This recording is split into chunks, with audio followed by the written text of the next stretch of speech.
Hello, good morning, and welcome everyone to the channel. This is Luke F1, and today is a pretty exciting day.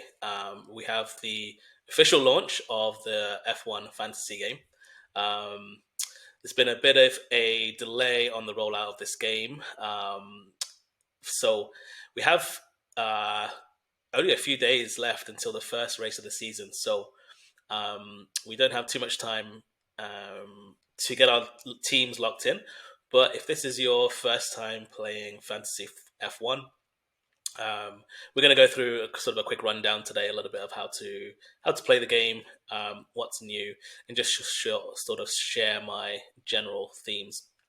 So yeah, just sharing some general themes around the game. So we are going to jump right into that. For those of you who are new to the Formula One F1 fantasy game, so what you're going to do is going to go to Formula One. So the first thing you need to do is sign up for an account with Formula1.com, and that's simple enough. I'm already logged in here, but if you go to the Formula1.com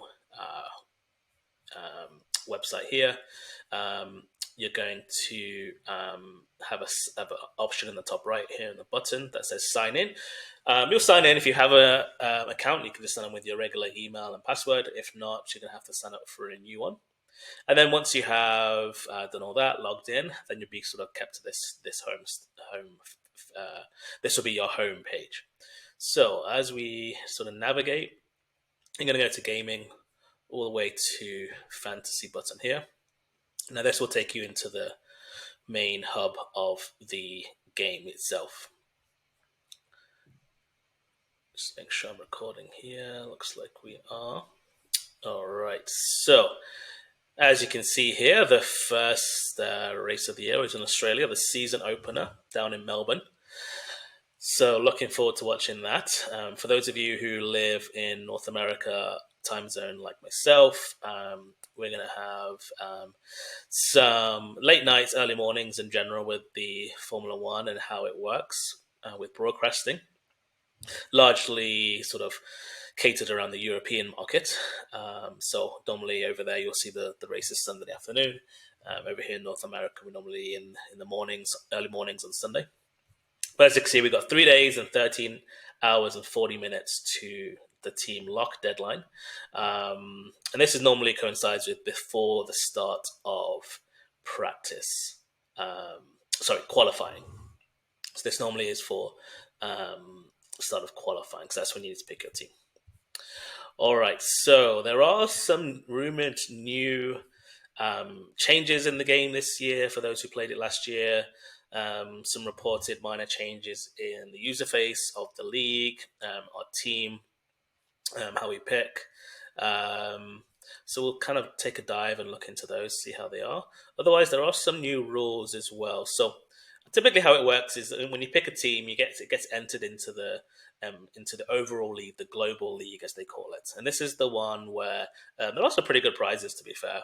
With the overall prize, if you're the first overall prize in the world, then the grand prize is 2 3-day grandstand tickets for any Grand Prix in the 2026 season with a VIP experience.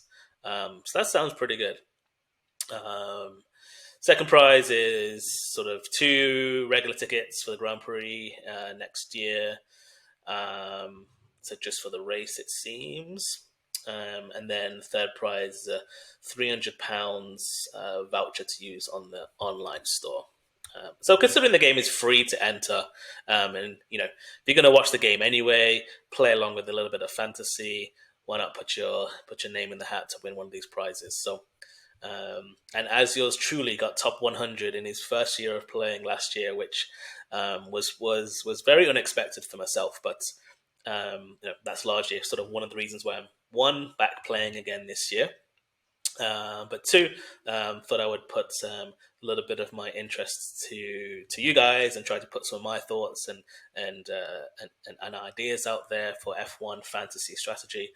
And who knows, maybe I can help one of my followers to win this grand prize, because that would be pretty cool. All right, so let's take a look at what's new in the game. So we have some scoring updates, some issues, some more information about inactive drivers, price updates, and the look and feel. Um, yeah, let's take a look at the game rules. Some typos here. Looks like you'll get a transfer suggestion so you can avoid not classified penalties. Okay, so in some race weekends, there's a sprint qualifying. A sprint, which is a shortened down version of a regular Grand Prix. Normally, it's about 25-ish laps, and then after they complete the sprint race, there's then qualifying for the main Grand Prix, typically on the Sunday. So sprints on the Saturday, Grand Prix on the Sunday. So there have been times where there's been a crash or something's happened with someone's car after the sprint race, and then it puts them at risk for participating in the Grand Prix qualifying. So and because it's sort of a quick turnaround, so what it is the game is allowing you to make an extra transfer in that window, as long as the transfer limit is within your sort of regular weekly amount, then you don't receive a penalty. If not, you receive a -10. So that was a new strategy to positives, though we have the ability to change. But sort of a strategy may have to be look into sort of how many transfers are you typically carrying into sprint weekends. So that will be interesting. Now let's looking at pit stops. So this one's actually a big change. I actually read this earlier. So actually, every team now is going to get points for pit stops. Last year, it was only the top 3 teams that had the top 3 fastest pit stop times would get points. Now it looks like for every pit stop that a team makes, they are going to get points on that particular pit stop itself. So depending on how fast it is, whether it's under 2.5 seconds, over 3 seconds, over 3.5, something like that. Don't quote me on those. I'll just have to check those when we look at the game rules further down. But that's actually going to provide a lot more opportunities for constructors to get points. So that's actually going to be quite interesting. Which might look at putting constructors in quite a bit more weight as to who you'd pick on a weekly basis.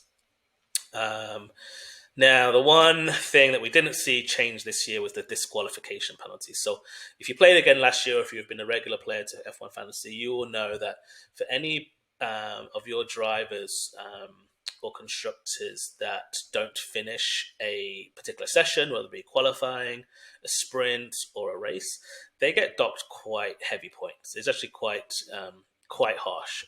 If we look at here, so particularly for the sprint, if you crash, if you don't finish the sprint, you lose 20 points. Same for the race itself. So that's actually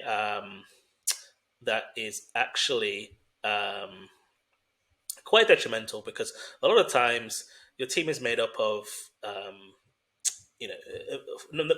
drivers that you have in your team.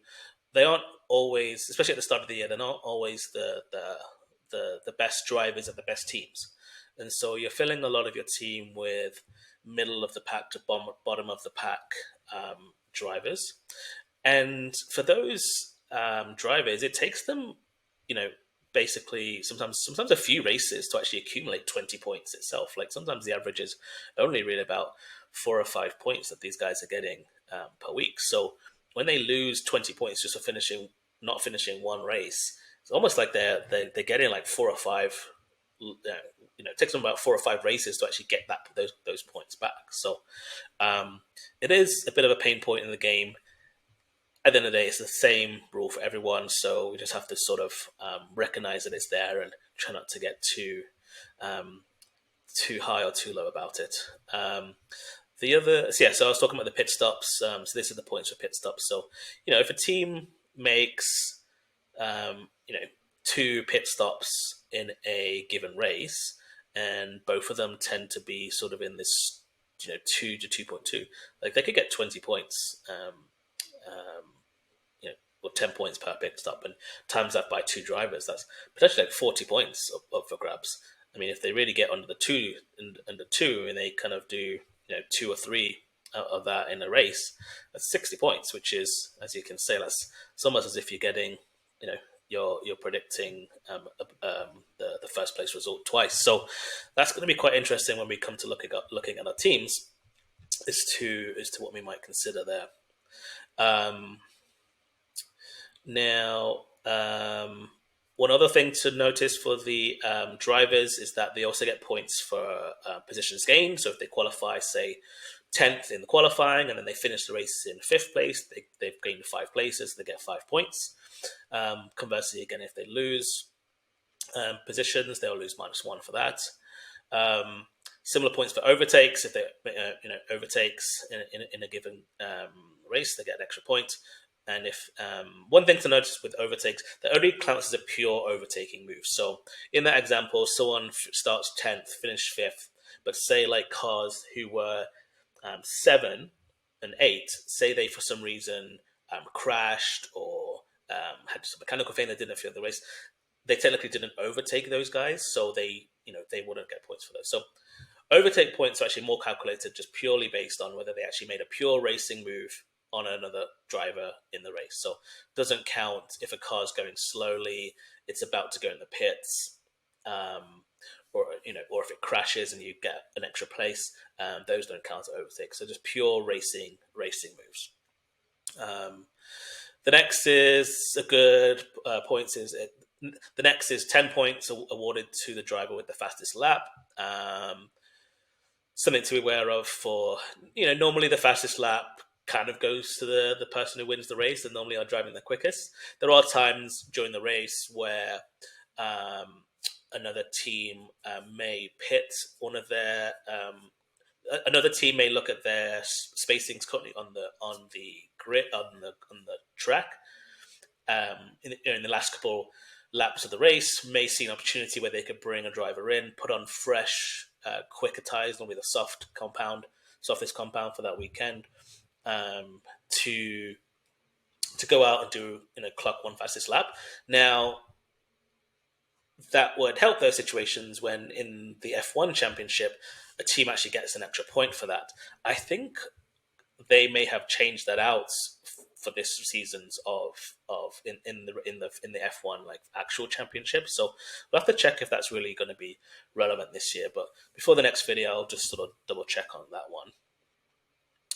And then driver of the day. Now this is a 10 points awarded to the driver who gets sort of the fan popular vote, let's call it. So normally sort of about 20 minutes before the race ends, they will normally sort of flash out the screen, vote for your driver of the day.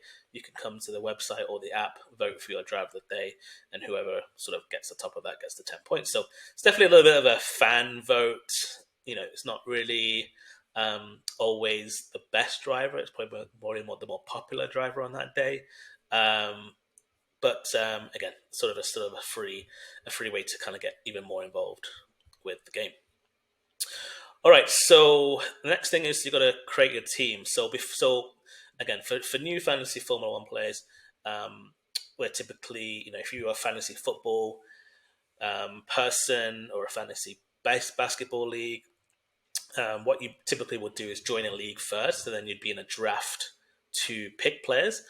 F1 fantasy is very different to that. How it works is you pick a team based on a budget that you have set at the start of the year, and then once you've picked a team, then you can sign that team up to a league or multiple different leagues that you want to. So I'm going to be creating my league here today, and I'll post the code for those of you that want to join. Otherwise, we will we'll go ahead and pick a team. So you'll click on this red button here, so pick a team. So basic layout of the game is you'll see the budget is here in the left-hand side. See the budget. You'll see the budget is here on the left-hand side for 100 million. So 100 million to spend, and we have to fill a team. Our team must consist of 5 drivers and 2 constructors.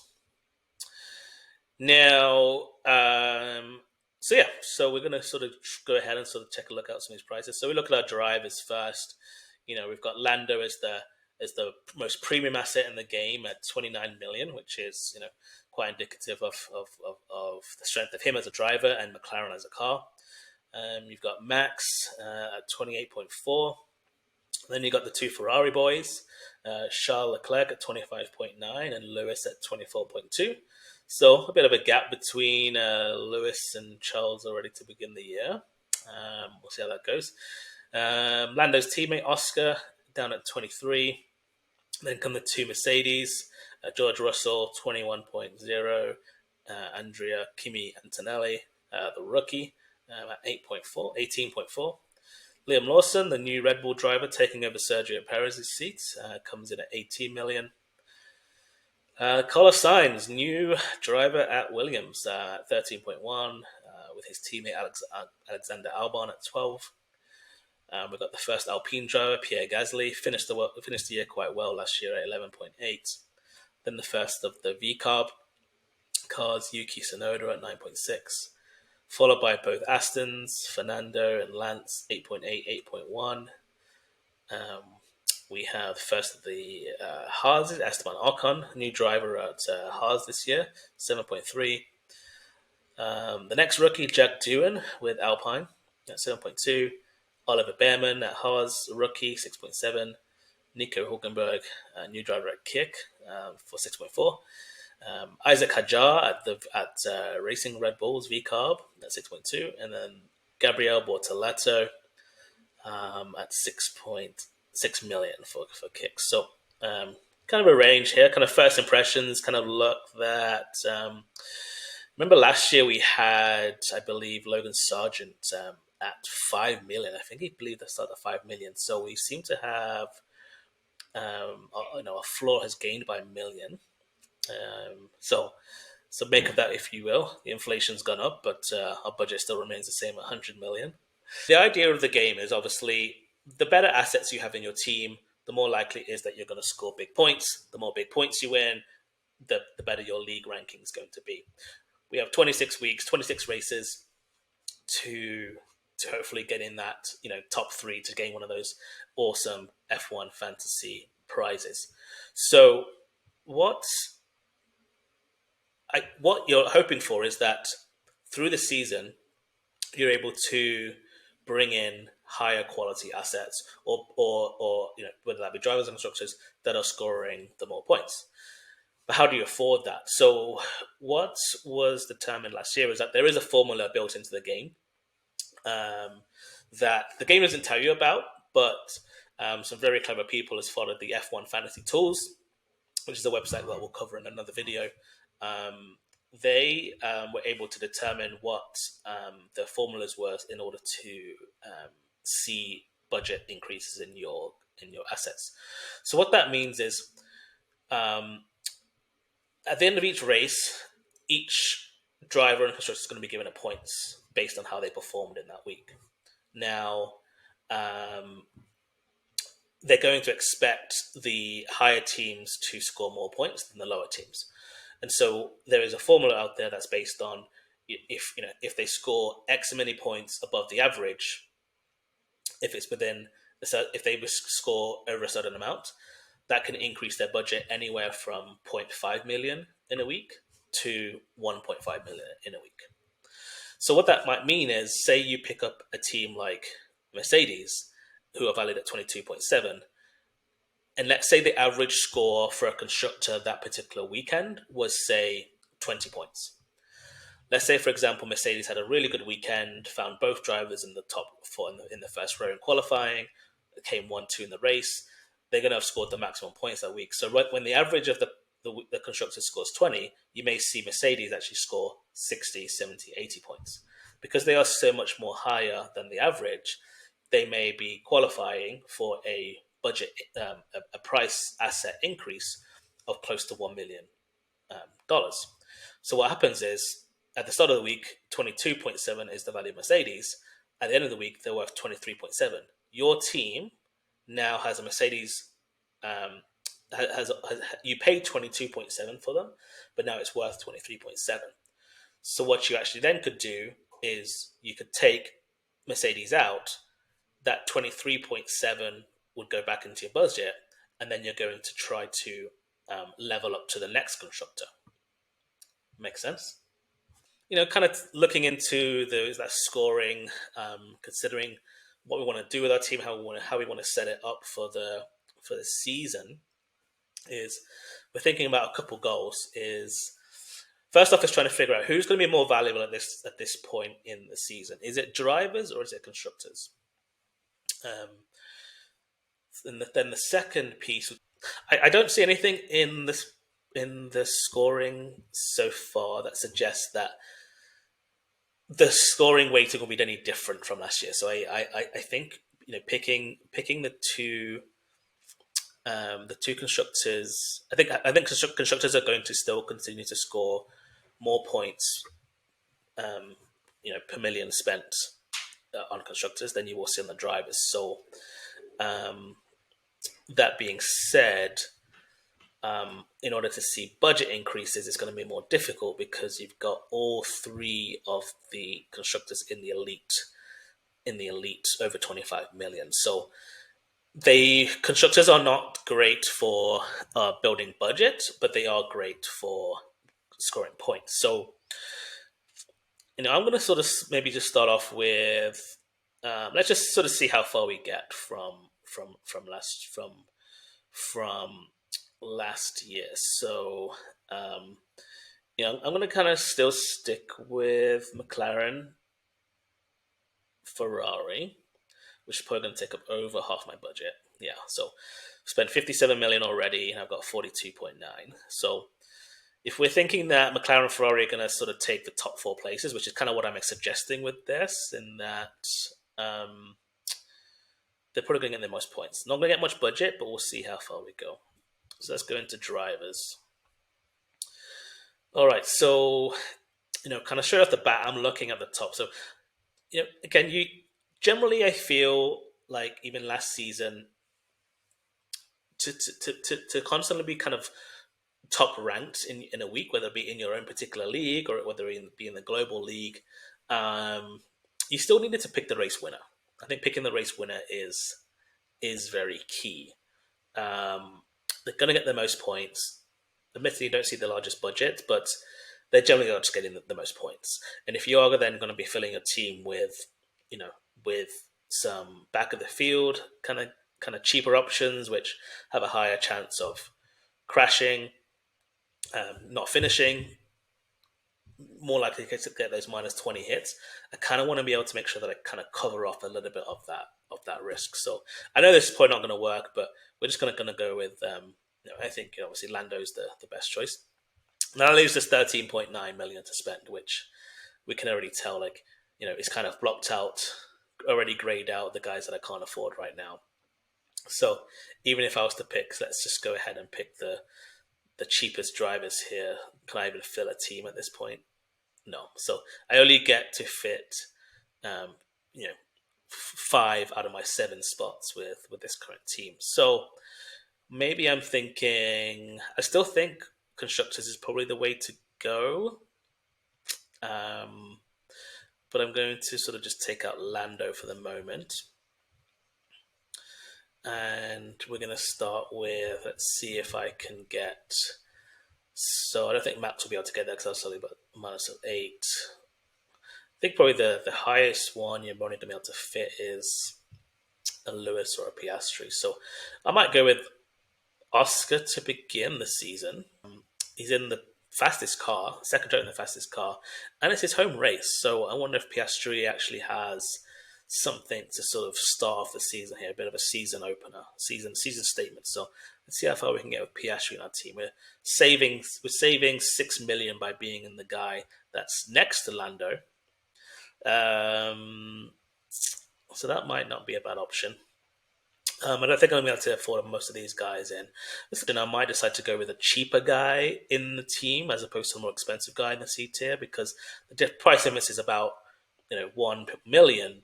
But what are we going to see much difference in the race? If their cars are performing the same, do they qualify like 11th and 12th? Are they going to be sort of like battling for a race position? Not sure if 1 million is worth the extra spend for Carlos at this moment in time. Could also see like about of all the teams that have been made so far, Carlos is in 60% of them. So it would be wise to kind of stick with that because you're not going to lose any points to 60% of the teams that have Carlos, but not much of a differential maker there. But I think I do want a piece of Williams, so I'm going to put. Yeah, I'm not going to be able to do that. So probably looking like we're going to have to change out one of the constructors, I think. So maybe let's take out an Albon for now.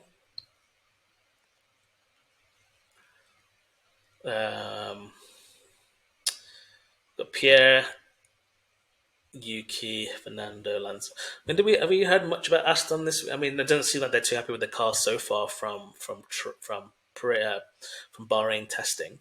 They do have Adrian Newey, the long time successful race engineer, recently moved over from Red Bull, so that might be an interesting one for them.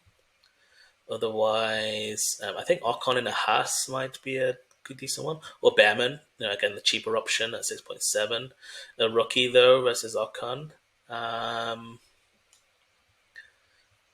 Behrman definitely showed a lot of promise last year. He's in 60%. See this one when there's only 0.6 difference between Behrman and Ocon.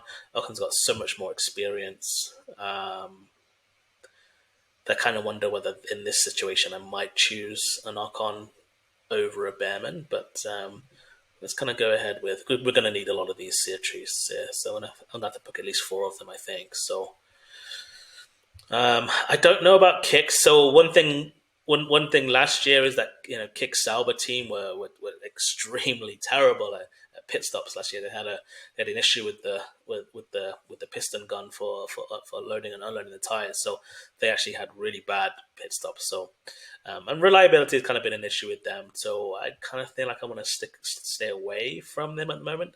That being said, I probably would say Nico Hulkenberg at 6.4. Nico's such an expressive driver, such an experienced driver that he might actually be a necessity in this early budget building phase. So I think we might look at Nico here because I think we might just have to not. I think we might have to have one of these guys in anyway just to be able to afford. So again, we've got 6.2. So yes, this definitely looks like I'm gonna have to change either a Piastri or a Ferrari here. Let's have a look here. So let's go ahead and take Ferrari out, and see what we can do to fill our driver. Things we want to avoid the -20s with the drivers, so I think that's why we're kind of going with the experience of avoiding the rookies for now, letting them get their first race under their feet. That being said, there's no guarantee that they won't sort of happen to unfortunately run into one of the vets here, like a Hulkenberg or an Ocon, especially if they have bad qualifying and they ended up at the back of the grid. But I think we're going to have to sort of consider those as being part of the risk. I mean, obviously you got Fernando. Can he just get around, finish, get a few overtakes in that middle of the field? It's probably not a bad option at this point. I think so. I might sort of look at maybe getting Fernando in here, sort of spreading some of the love around with a few teams right now because we're not really sure reliability on a lot of these guys, so how they're going to react. Maybe we might have to, VCOP tend to be quite reliable, so maybe Hajar at 6.2 is probably on the radar here, leading us then gives us 18.5 to spend on a constructor. So who can we get that's gonna have Williams at 13. Are they going to do how much are they going to outperform the others? Really, when we look at it, it's like there's really 2 top 10 places up for grabs. I mean, you kind of for most races you're going to have at least maybe there's 2 up for grabs, but 3 max really because you've got you've got the two Red Bulls, two Mercedes, two Ferraris, two McLarens.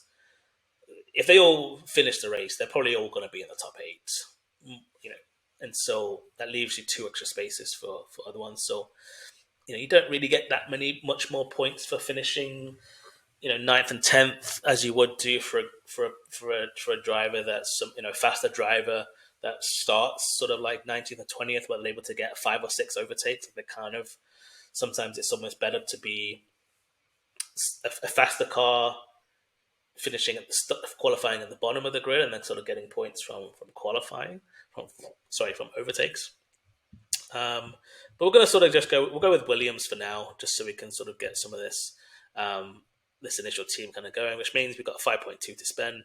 So let's take Hajar out and let's see who we can then afford for that amount. So we could end up going with a Yuki Tsunoda, which is actually probably not a bad option. Very fast driver. Typically tends to qualify very well. Kind of gets himself into Q2, Q3 quite often. So kind of have a few extra points there. So we still have 1.8 in the bank to use. So we could look at sort of doing a couple of upgrades here or there. Not sure if we'll be able to afford too much more. Maybe we could even go to a Lewis Hamilton from an Oscar. If we think the Ferraris are going to do better than the McLarens this weekend.